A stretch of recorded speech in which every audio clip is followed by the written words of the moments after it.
পরিবর্তনশীল বিশ্বে সংসদ সদস্যদের তথ্য প্রদানের মাধ্যমে সহযোগিতা করতে Bangladesh institute of parliamentary studies সহায়ক ভূমিকা পালন করতে পারে বলে মনে করেন বাংলাদেশ জাতীয় সংসদের স্পিকার শিরীন শারমিন চৌধুরী। সংসদ ভবনে বাংলাদেশ ইনস্টিটিউট অব পার্লামেন্টারি স্টাডিজের পরিচালনা বোর্ডের সভায় এসব আরও বলেন, সংসদীয় গণতন্ত্রকে সমৃদ্ধ এবং গতিশীল করতে বিআইপিএস গুরুত্বপূর্ণ ভূমিকা রাখবে।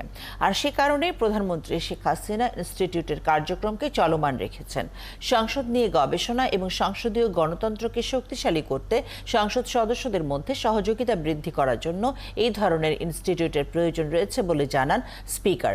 অনুষ্ঠানে সভায় সংসদ উপনেতা মতিয়া চৌধুরী, চিফ হুইপ নুরি আলম চৌধুরী, বিরোধী দলীয় উপনেতা আনিসুল ইসলাম মাহমুদ, বিরোধী দলীয় চিফ হুইপ মুজিবুল হক চুন্নু সহ অনেকেই উপস্থিত ছিলেন।